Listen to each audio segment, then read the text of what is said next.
All right, so a few days ago, I did a video talking about how many countries and shipping companies have stopped shipping parcels to the US. And it's because of Trump's new policy change, now requiring tax on products under $800. This is actually a big deal, and it's not just targeting Canada either. Large shipping companies around the world are basically saying, forget this, we can't calculate the tax properly, so we're not sending any items to the US. And that decision is going to hurt people and businesses internationally, but also in the inside of the US itself. I have a few reports on this from Canada's point of view. And after that, a couple of videos from Americans who have had enough. Today's backdrop is from my mom. She took this photo while walking around in Gastown, downtown Vancouver. Thanks again, Mom. I'm still working on her website. There's just a lot going on right now, so hopefully it'll be done soon. As you can tell, my co-host is already awake and active, even before I started recording. I saw a few comments from someone saying that I should feed my cat, or just get it out of the room. Well, she's already got food in front of her, so that's not the issue. And if I kick her out, all you hear is scratching at the door the entire time. So I figure most would rather hear the occasional meow than the constant scratching in the background. So yeah, I think she's going to be a permanent fixture on the channel. All right, let's get into the videos. The shelves at the local space in Chilliwack send a clear message: support Canada first. Now small businesses are hoping governments support them first. And just hope that we can weather this current storm that is going on, and hopefully we can come out on the other end. Store owner Megan Nakazawa just made the decision to close her Langley location to focus on this Chilliwack store. The big reason is the uncertainty customers are feeling, now fueled by the United States. I find a lot of people are just scared of what the next couple years are going to be like, and they're just not spending how they used to spend. The Canadian Federation of Independent Business releasing new data Thursday. 62% of businesses experiencing higher expenses due to tariff uncertainty, 48% reporting lower revenues, and 41% citing supply chain disruptions. Supply chain disruptions. This one feels completely unnecessary. And to any sane person, these tariffs make no sense for either side of the border. If you asked me 1 year ago whether we'd have issues with our neighbors, I would have said no. But here we are today, disowning the US and quickly working on alternative partnerships. The reality is, this is going to take some time. While businesses and even governments try to build new bridges, small businesses and everyday consumers are in for a bumpy ride. But in my opinion, this is something that we need to push through. Because if nothing else, this entire mess has been a good wake-up call to all Canadians that we can't rely on our neighbors down south anymore. Even the categories. 80% of BC small businesses are exposed to the U.S. for trade in some way, shape, or form, whether they buy from importers or export directly themselves. And this has 19% of businesses worried they won't last more than 6 months, while 38% are concerned they won't make it a year.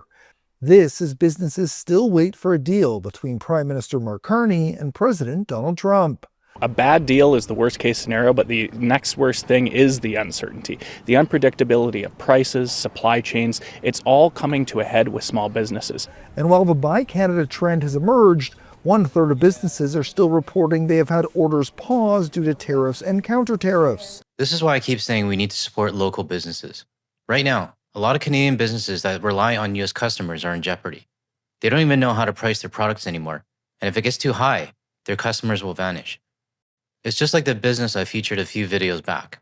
And it's a reminder that we should always look locally instead of buying on Amazon or other US-based companies. One of my mods actually suggested that I should feature Canadian businesses at the end of my videos. I actually think it's a great idea. I just don't know which ones to highlight. So if you know of any Canadian small businesses that deserve a feature and you're able to purchase online, send me an email with the details. I'll see what I can do. And the CFIB's Business Barometer shows British Columbia businesses report the most concern among not just the big provinces, but all provinces. This is embarrassing. It is terrible. It is rock bottom. And while businesses worry government will just move around current supports, it's a whole new focus. They want to ensure they can climb out of this hole. Richard Zussman, Global News, Victoria. So again, we need to start shifting away from buying US-made products just because it's convenient, and instead focusing on supporting Canadian businesses. I'm all for using my channel to help push that message out. Now this next report touches on the same topic, but it focuses on Etsy sellers. Let's take a look. Meantime, many small businesses are taking the brunt of the ongoing trade war with the United States. Earlier this month, Trump ended a long-standing agreement exempting low-value parcels from tariffs. The move hitting small businesses hard. CTV's Kimberly Johnson is here after speaking with one Eastern Ontario business owner about the effect it's having on him. Kimberly. Patricia, the de minimis exemption is something many Canadians have never even heard of. But one business owner of a store in Arnprior tells me its removal is already having serious impacts on his business. Old telephones and typewriters, all the types of things that we sell into the U.S. Dave Pelkey says sales to U.S. customers on his Etsy website account for 60% of his antique sales. The owner of the Vintage Crate in Arnprior says the removal of duty exemptions for small businesses like his by the U.S. government is hard to take. I think that American end users are going to feel it, and I think small businesses in Canada are going to feel it. 60% of his sales go to the US, and most of it comes through Etsy. That's a massive loss of revenue if selling to Americans become too expensive. And on the other side of the border, the average American is already feeling the hit when it comes to buying groceries. So when the money is tight, novelty items priced too high aren't even going to be a priority anymore. And remember, this is just one Canadian seller. There are probably thousands more of them, and we're not even talking about the sellers from other countries yet, which makes this whole thing a pretty big deal. Earlier this month, the U.S. government announced the end of the de minimis threshold, which is an exemption for duties on goods shipped to the U.S. valued under $800. Etsy has announced it won't print Canada Post shipping labels for orders to the U.S. because the carrier can't process tariffs. Sellers will need to ship through other companies and will need to either raise prices or absorb the cost of the tariffs. They have to use the bigger carriers. They cost more to ship. They're going to charge us brokerage fees, and then they're going to charge us the tariffs. So absorbing all of that is financially undoable. It's the latest blow for small businesses in the ongoing trade war and causing a strain. A new survey from the Canadian Federation of Independent Businesses shows that 40% of small businesses could close within a year. Yes, we know that nearly 1 in 3 Canadian small businesses will be affected somehow by the loss of the U.S. de minimis. Says money collected from counter tariffs should go towards supporting small businesses. Pelkey says that he spent $60,000 to get his online shop running with 3,000 products. He says he fears what raising prices for U.S. customers could mean for businesses like his. You raise your prices high enough, customers stop buying. For small businesses that are covered under CUSMA, they are unaffected. CTV News reached out to Etsy but did not hear back by deadline. While I was editing this video, I came across the Canadian Business Owners website. You can check out their website at thevintagecrate.com if you'd like to see how you can support them. I know my tone is completely different when it comes to Canadian businesses compared to the US businesses, and there's a pretty obvious reason for that. We have to remember, Canadians didn't start any of this, so if I can help out in any small way, I'm going to. I'll leave a link in the description to both their website and their Etsy page. Now let's take a look at a report from south of the border on the same topic.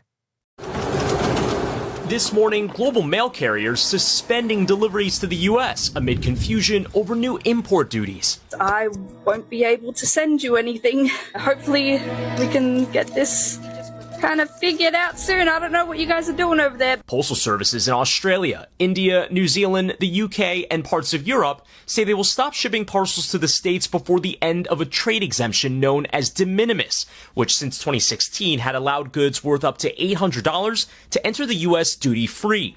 But per an executive order signed by President Trump last month, goods coming in from abroad less than $800 will be slapped with country-specific tariff rates starting Friday. The vast majority of my customer base is in the US. I can't pass this on to my customers. So as of last night, I've had to close my store completely. Leaving small businesses. This actually really saddens me, and it frustrates the hell out of me too. Innocent businesses around the world are suffering because of one idiot in the White House who acts like a complete child. I know kids more mature than this asshole in the White House, but we can't forget the bigger picture here. Trump wouldn't be able to cause all this chaos alone. He's backed by the people in his administration and the 77 million voters who can't seem to think for themselves. So never forget that, even decades down the road. And consumers concerned about shipping backlogs. And with the couriers, we just don't know what's going to be happening. DHL, one of the world's largest courier companies, will stop accepting parcels destined for the U.S. starting today, citing unresolved key questions about the process. That just adds more uncertainty into an already very confusing picture around tariffs and how they're going to impact us here in the United States. The change could cost consumers a staggering $13 billion overall. The cost breakdown, $80 per item for countries with a tariff rate of less than 16%, $160 per item for countries with rates between 16 and 25%, and $200 per item for countries with rates above 25%. Those small dollar costs amounting to big picture concerns for the economy, as Federal Reserve Chair Jerome Powell signaled late last week that rate cuts could be on the horizon. The shifting balance of risks may warrant adjusting our policy stance. There was also a de-escalation in those trade tensions between Canada and the U.S. following a call between its Prime Minister and President Trump last week. And two important points on the de minimis exemption here, guys. First off, the White House says that they're doing this to try to stop the flow of fentanyl into this country. But the second point is that there is still an exemption for anything that's coming into the U.S. that's worth less than $100. So if you're getting, let's say, for example, a postcard and a keychain from Germany, it will not be tariffed, depending on how expensive that keychain is. Could be a nice keychain, a little boo-boo keychain. That's right. Thank you, Brad. Even if items are under $100, that's still going to be a big problem for international sellers. Part of me wonders if Trump is going to pull another taco situation and back out of this in a few weeks. Anyone want to place some bets? Now, stepping away from the freight and parcel mess that Trump has caused, I got a few clips of some US citizens. These are the people who get it, and they're just fed up with what's happening in their own country. Let's take a look. Don't scroll.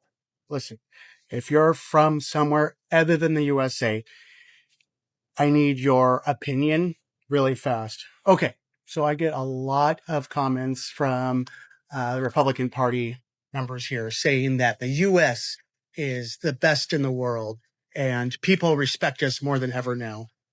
I want people from other countries to leave a comment to tell me, is that the case? You're not going to offend me. I know the truth. I know that the U.S. is very frowned upon in the rest of the world, mostly because of the Gaza situation, but also because of just the corruption and all this other stuff. Anyway, leave a comment if you're from anywhere else. Put your country. I don't need to know your city, but just your country and if you respect the USA or not. Appreciate it, guys. All right, so let's answer this guy's question. I'll start. I'm from Canada, and I do not respect your president, your administration, or the 77 million people who put him in the office. But I do respect the Americans who stand against what's happening to their country. With that said, something drastic has to change before the trust can ever be earned back. Now, I want to hear from you. Share your thoughts in the comments. If I get enough responses, I might actually make a video out of this. Now let's move on to the last clip. $6.15 fucking cents for a half a pound of Greek hot sweet peppers. What the hell? Is this what you voted for? The highest fucking food cost I've ever seen in my entire life? $9 for some damn pizza sauce. $10 fucking for a small bag of Starbucks coffee. Oh my God. Got a dang sweet treat for the dog. $20. Sweet treat for the dog. Sorry. $20. I guess you're gonna have to just find me fucking stinking. Cause look at that. Clearance. $8.39. I'm telling you right now, we're going to be paying $100,000 for a loaf of bread before this administration is over. The same administration that told us that on day one energy prices would come down, that the war in the Ukraine would be over, that the price of gas and food and it's all going to be a miracle. And if you go on their Instagram page right now, they're telling you it is a miracle. Only we can see. Our wallets know. This definitely doesn't sound like winning. But he did say something that really caught my attention. The administration is still trying to gaslight the world, pretending the US is a better place. And of course, the MAGA dorks believe every word they say. These are the people who can't think for themselves, who have an education level of probably like a grade 8 student, and probably have no clue what's going on outside their county, let alone their state. Let's be clear, things are not going to get any cheaper in the US, especially once the full effects of the tariffs kick in.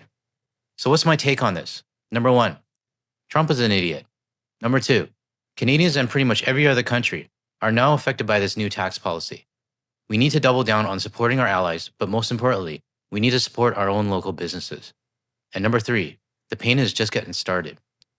If you found this video helpful, hit the like and subscribe button to get this message out to more people, and share it with your friends as well. And if you're still here and you want to see more of my videos, check out the ones that are showing up on your screen now. Thanks for watching, and I'll definitely see you in the next one.